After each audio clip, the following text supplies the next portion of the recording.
Anti-Israel and anti-American protests exploding across the Mideast. The Arab world whipped up in a frenzy over the Gaza hospital explosion. Protests have been raging outside the U.S. Embassy in Beirut, Lebanon. The chaotic scenes featured water cannons, tear gas, even fires. Mike Tobin is in southern Israel with more on that. Mike. And Jesse, as airstrikes and artillery continue into the Gaza Strip, an explosion behind a hospital in Gaza sent shockwaves around the world. As you mentioned, the Lebanese armed forces needed to use water cannons and tear gas to control a crowd that was demonstrating outside of the U.S. Embassy in Beirut. They even threw rocks and other projectiles at the embassy. Amman, Jordan, anti-Israel protests turned violence, as they did in Iraq. In Iran, state-sponsored protesters marched down the street chanting "Death to Israel, death to America."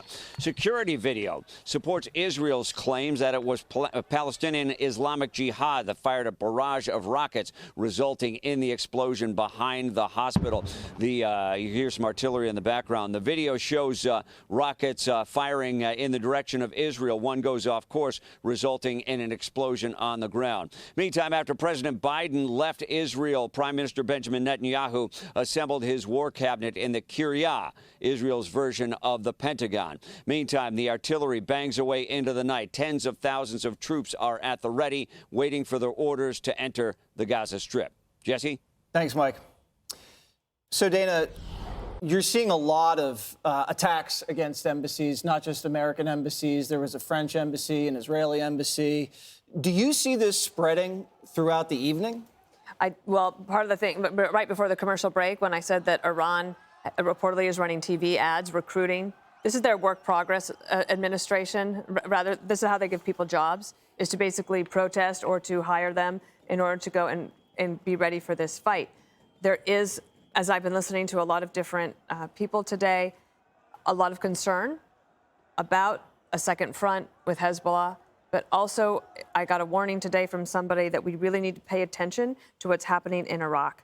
Kataib Hezbollah is there in Iraq and targeting our embassy and our troops there. So it could possibly be that they try to draw us in, absolutely, even more than we already are, but also all the Western world. That's why you had the Coalition of the Willing. Mm-hmm. Coalition of the Willing wasn't just because they were like, yeah, let's go, we really want to fight. It's because they understood that we faced an existential threat from radical Islamic terrorism. That was as clear as day. The moral clarity on that was not in question.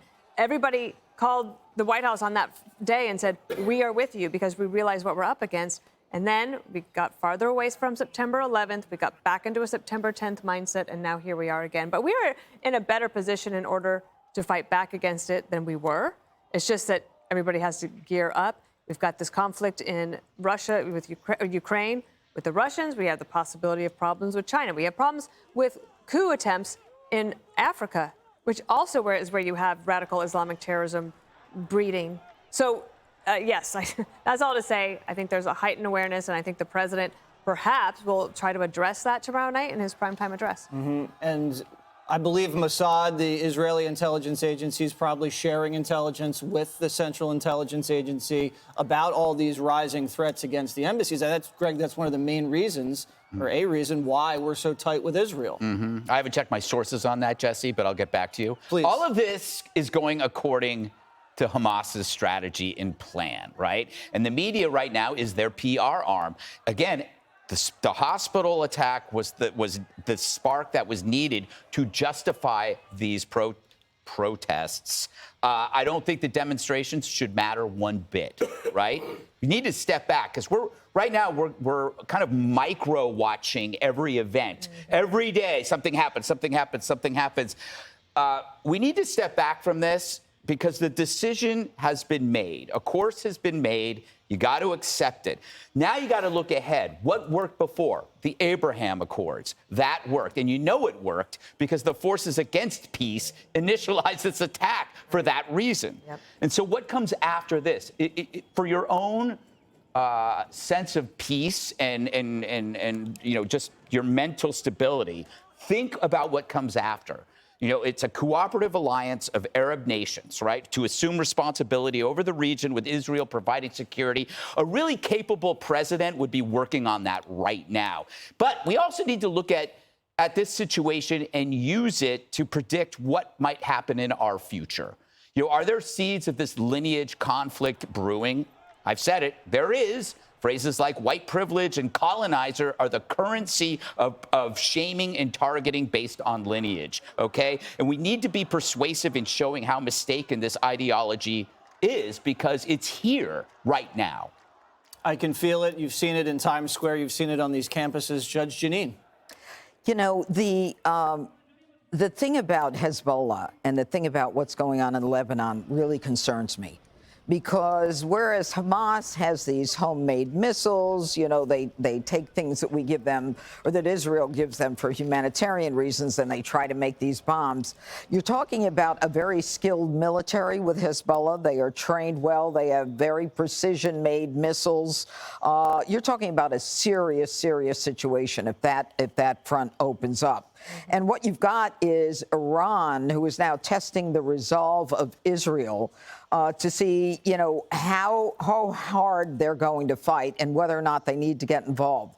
And the West Bank right now, Samaria and Judea are very important, because if they start fighting and it starts getting hot in the West Bank, then the message there is we're all getting involved. It's hot enough now in Israel. And a friend of mine who is high up in the IDF said to me, you know what, this is not 67, this is not 73, this is 1948. This is the existential threat that we face. And you've got this axis of authoritarianism. You've got Iran, you've got Russia, you've got China, and they know that they're in the fight of their life. And Russia and China probably benefiting from a lot of the world's attention now off of them. Without question.